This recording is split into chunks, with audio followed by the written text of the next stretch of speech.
Talron was not an ordinary spy. He was part of the Shadow Scale, the galaxy's most elite infiltration unit.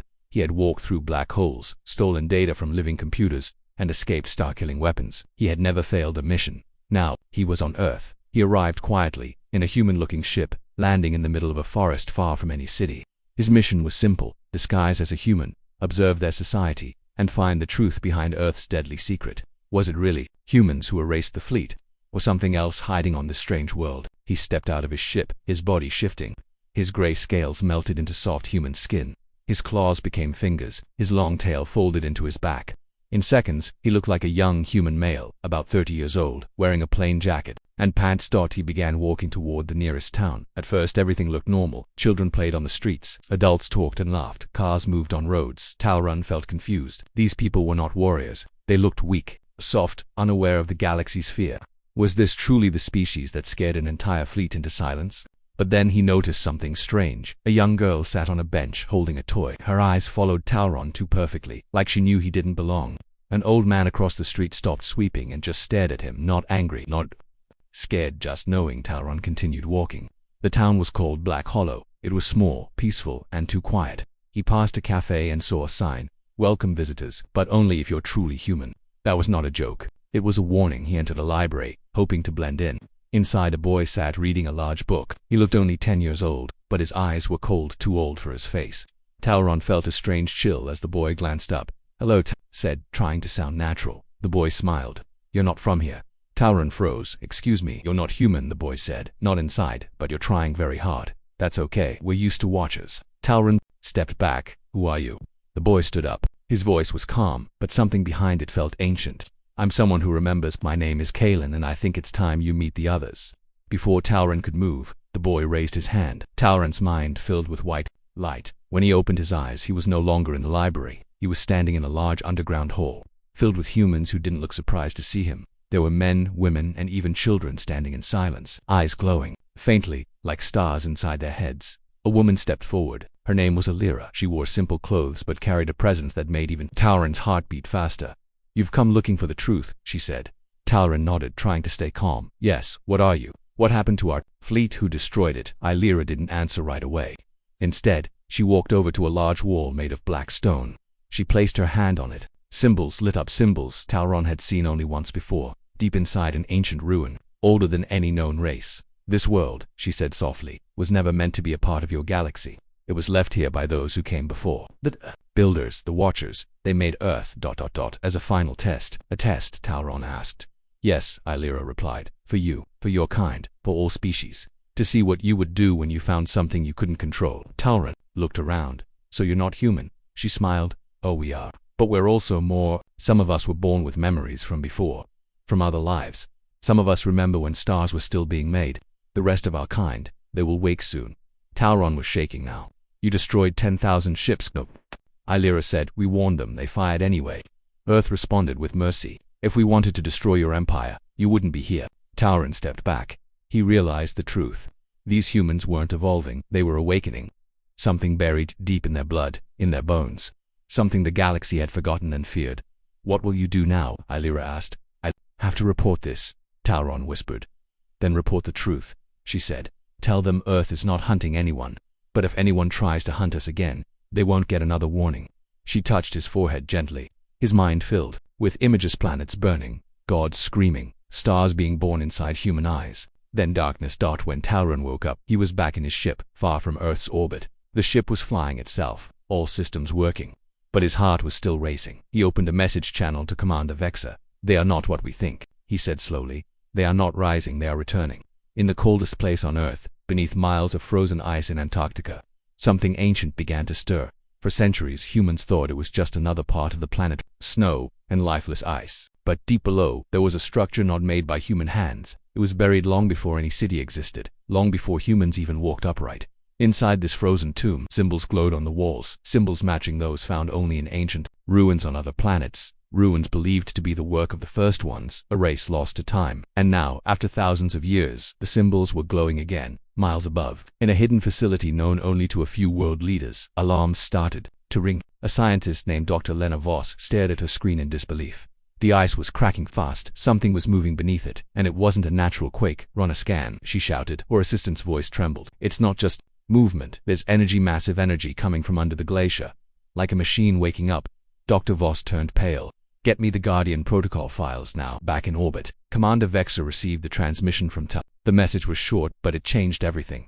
"They are not rising, they are returning." Vexer replayed those words again and again. Then another message arrived, this one from a deep space satellite near Earth's south pole. It showed massive heat signatures from Antarctica. He zoomed in. The ice was splitting open, and a black spire was rising from the ground. He opened a secure line to the Galactic Council. "We have a problem. Earth is opening something." Down on the planet, Leo stood at the edge of a snowy cliff. He had been drawn there by dreams, visions he couldn't explain. His grandfather had told him once, "When the stars fear Earth, you'll feel it in your bones." Now he felt it. He stepped closer to the edge and saw the impossible. A massive, structured hole, dark and sharp like a blade, was rising from the ice, while around it, ancient machines floated in the air, still glowing after thousands of years. A voice echoed inside his head. "You have come, as we knew you would." Leo turned. Behind him stood a figure made of light and shadow. It wasn't human, but it wasn't alien either. It was something in between. "Who are you?" Leo asked. "We are what was left behind," the figure said. "We were the first ones to guard the gate. But now, the key has returned." "I don't understand," Leo whispered. "You will," the figure said. "But understand this. Earth is not your birthplace. It is your prison and your weapon." At the facility, Dr. Voss unlocked a sealed file marked Earth Class Omega. Project Iceborne. The files were old, from before modern governments. A secret alliance of ancient humans had known about the spire for centuries but kept it hidden. They believed if it ever woke up, Earth would change forever. One entry stood out. The structure buried under Antarctica was not built by humans. It was placed there to contain a source of cosmic power, the core of memory. If unlocked, it could restore everything humans once were, or destroy everything that exists. The council held an emergency meeting. Prime Seer Nelka's eyes burned with fear. "This is no longer about Earth," she said. "It's about the balance of the galaxy. That spire, that core, it belongs to the first builders. If the humans unlock it, they won't just remember, they'll become what they once were." "And what were they?" General Track asked. The room fell silent. Then Vexer answered. "They were the architects of death and creation. They built stars. They ended civilizations with words. They didn't lose power, they locked it away. And now Earth is waking it up." Some council members demanded a planetary strike, but others warned that attacking Earth might trigger something worse. "We strike," said Track before they finished waking up. But it was already too late. Back at the spire, Leo stepped through the black archway. Inside was a chamber filled with floating light, each one pulsing like a heartbeat. He felt something enter his body. His blood ran hot, then cold. Images flashed in his mind. Wars in other galaxies. Ancient beings kneeling before human kings. Earth as the center of something far greater than just one world. He dropped to his knees. "What am I? You are the return," the voice said, "and the end of forgetting." In the sky above, strange clouds formed perfect circles, glowing at the edges. Across the planet, people began to look up, sensing something was wrong, or something was about to begin. Darting far away, in secret corners of the universe, old enemies of humanity began to move. Some hid, some prepared for war, because they knew what that light meant. Earth was no longer a sleeping planet. It was the awakening of a power the galaxy had buried and feared. Panic spread across the galaxy like a wildfire. The council had failed to act in time. The spire on Earth had awakened, and now ancient signals were echoing into deep space codes and frequencies that hadn't been heard since before recorded history. These signals weren't just sounds, they were commands, old ones meant only for one species. Humans. Worlds far beyond the reach of Earth began to respond. Dead moons flickered to life. Broken machines, long thought silent, began to speak, and all of them whispered the same message. "The core has been touched. The gate will open." In a hidden chamber deep within the Galactic Council's vaults, an emergency file was opened. Protocol Red Sun. Only a few even knew it existed. It told of an old truth, hidden for millennia. Humans are not the youngest race. They are the first creation. Their memory was sealed, their power locked, and their name erased from galactic history. If they ever remember who they were, the stars themselves may fall. The council debated in fear. Some wanted peace, others demanded war. "Enough," General Track roared. "They've already activated a builder structure. We must act before the next one wakes up." "They are not attacking," Prime Seer Nelka argued. "The boy Leo, he's the key.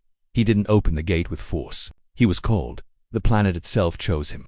Vexer stared at the galactic map. Dots were lighting up ancient sites across Earth and even on Mars and the Moon. "They're not just waking up," he said. "They're remembering." Back on Earth, Leo walked through the spire's deepest chamber. The air was heavy. Lights floated around him like stars in a dark sea. Every step he took echoed like a heartbeat. He saw them faces. Human faces, but not modern, old, timeless. They looked like him, but not. Their eyes burned with ancient knowledge, and they all looked at him with something between sadness and pride. One of them stepped forward. She was tall, dressed in armor made of light. Her voice echoed like music and thunder together. You are the last child of the first flame. Leo didn't understand. What is the first flame? It is memory. It is power. It is what we once were before we chose to sleep. Why did we sleep? To protect everything, to protect even our enemies. We were too strong, too dangerous, so we became simple, mortal, fragile. And we left behind guardians to make sure we never woke unless the stars truly needed us again. Leo's heart beat faster than why now? Why me? Because the galaxy has forgotten mercy. They fear you, they hunt you. And you, Leo, have been chosen not to destroy but to remind. Behind her, the spire shook. The symbols on the wall burst with light.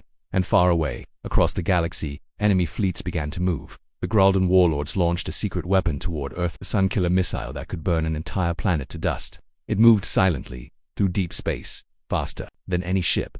But Earth had already changed. As the missile entered Earth's system, it slowed, not because of any defense grid, but because space itself began to bend. The stars around it twisted. And then, without warning, the missile simply vanished. No explosion, no signal, just gone. Back on Earth, Leo looked up. A glowing ring had formed in the sky, circling the planet like a silent shield. The woman of light spoke again. The first warning has been given.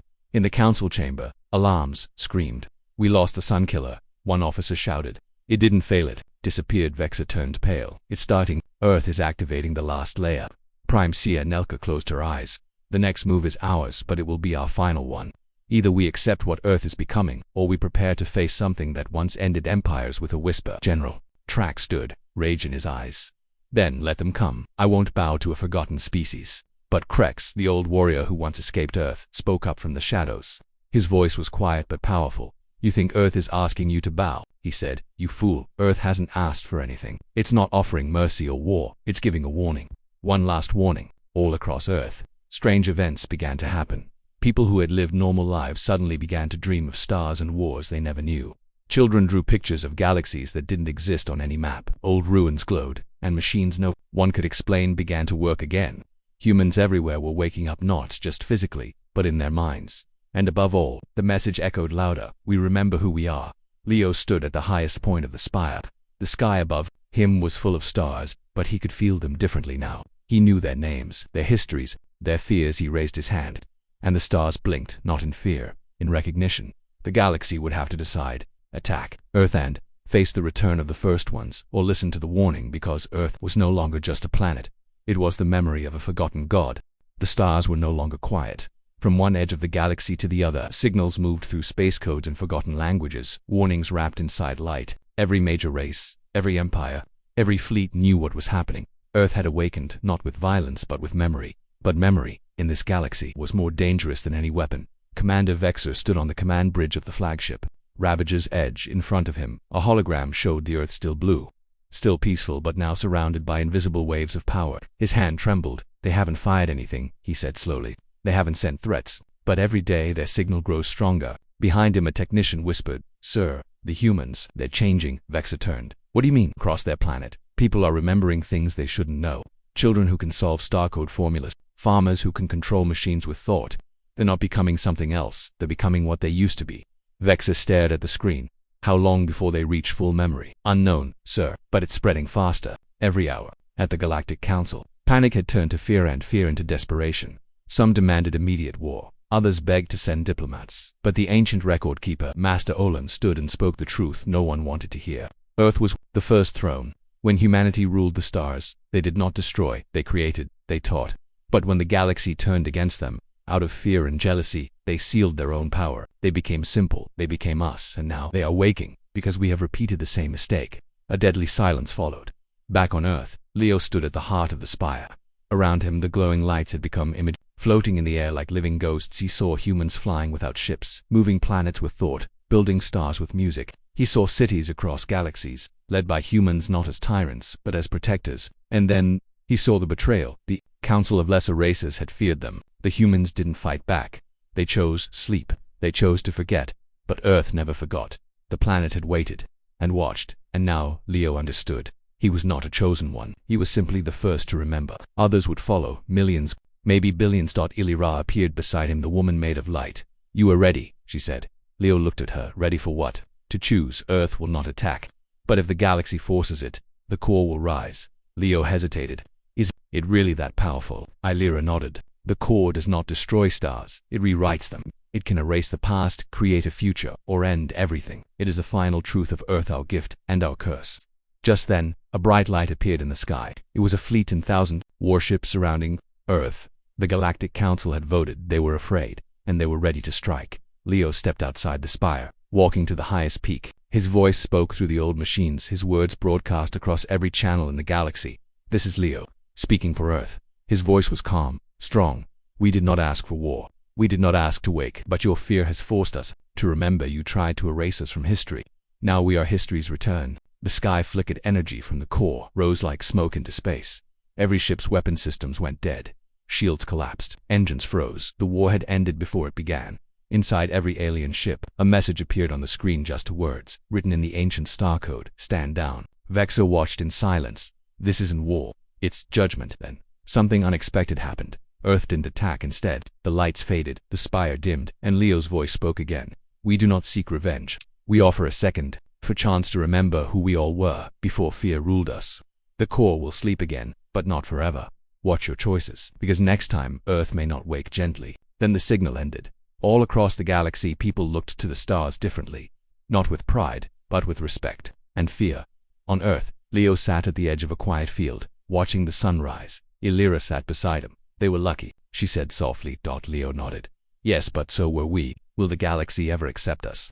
Leo looked at the sky. Maybe, or maybe they'll always fear what they don't understand. But now they know the truth. Illyra smiled faintly. And what is that truth? Leo whispered. That Earth is not just a planet. It's the keeper of what we once were. And if we forget again, the stars will remind us. Far beyond, in dark corners of space, ancient forces that once fled from Earth now stirred once more. Some to hide, some to kneel, and some to plan revenge. But all of them now remembered one final truth. You can silence a voice.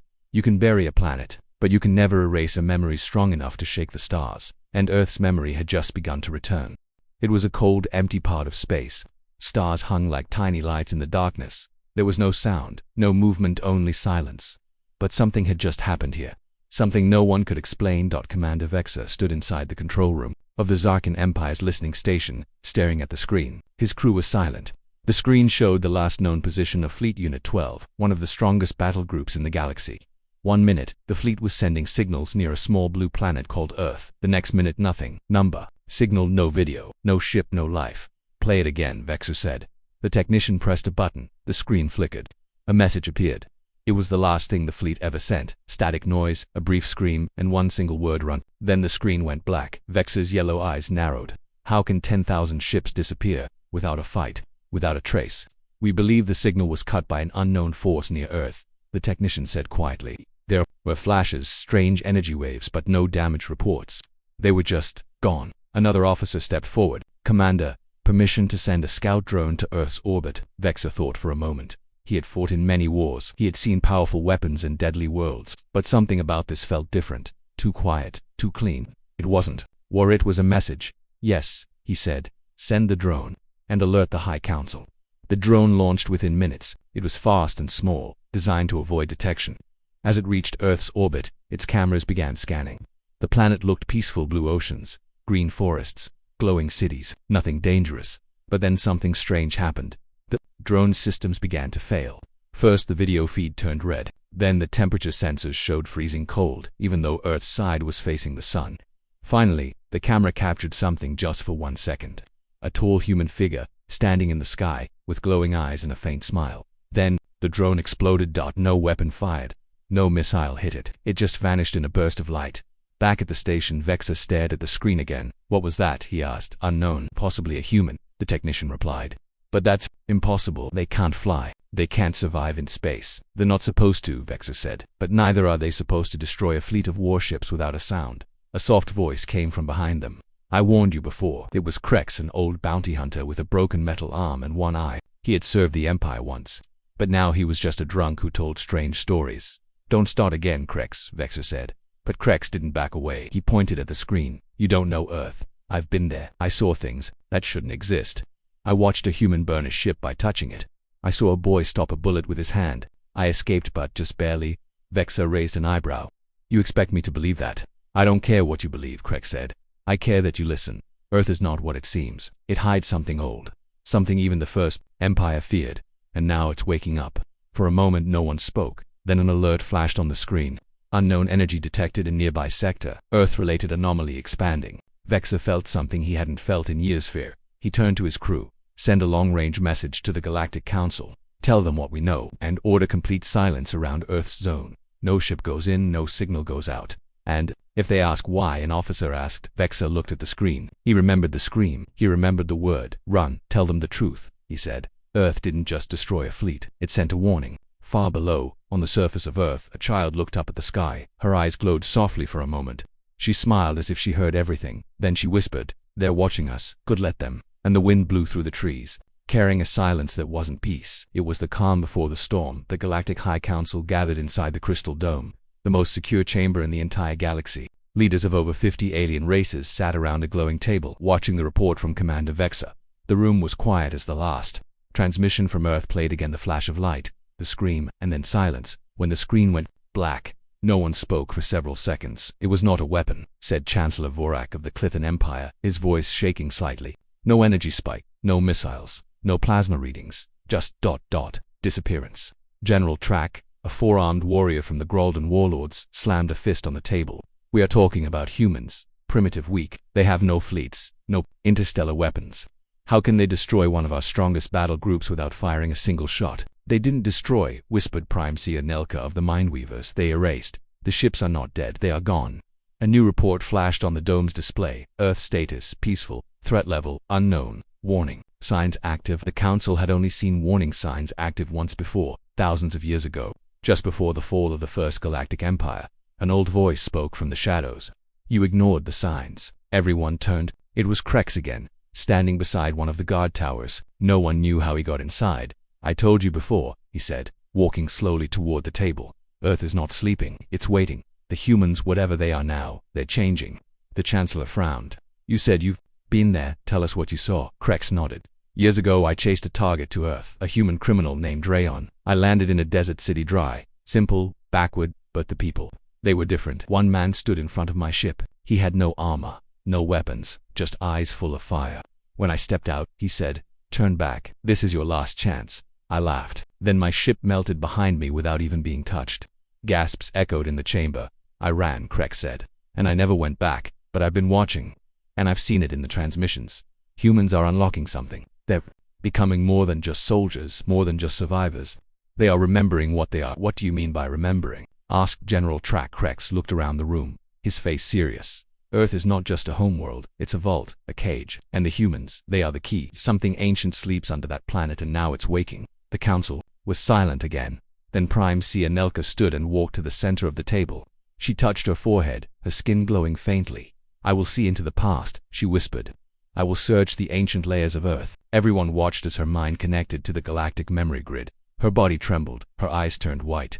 After a few moments she collapsed. When she opened her mouth, her voice was not hers anymore. It was deep, cold. "You were warned. Do not disturb the Guardians. Earth is the lock. Humans are the gate."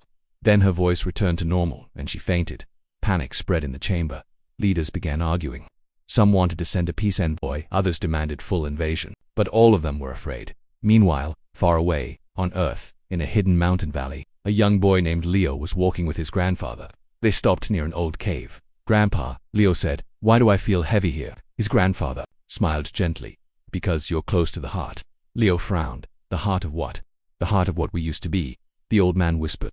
"This place, it remembers. The stars once feared us, and they will again." Leo's eyes began to glow faintly, though he didn't notice. The ground under his feet pulsed with light, just for a second, then stopped. Back in space, Commander Vexa received a private message from an ancient AI satellite near Earth's orbit. It hadn't spoken in over 1,000 years. Now, it sent one single line of text. "If they return, they will not be warned again." Vexa leaned back in his chair, his body cold. He now understood. Earth was not just defending itself. It was testing them, watching how far they would go, and if they crossed the line again, Earth wouldn't erase a fleet. It would erase everything. Opened a channel to the Council. "We need to stop right now. We don't need more ships or weapons. We need answers, before it's too late." But far away, in secret war rooms across the galaxy, some empires were already preparing for attack. Their pride wouldn't let them fear a small blue planet. They didn't know Earth was not just a planet. It was the final puzzle, and the humans were starting to solve it.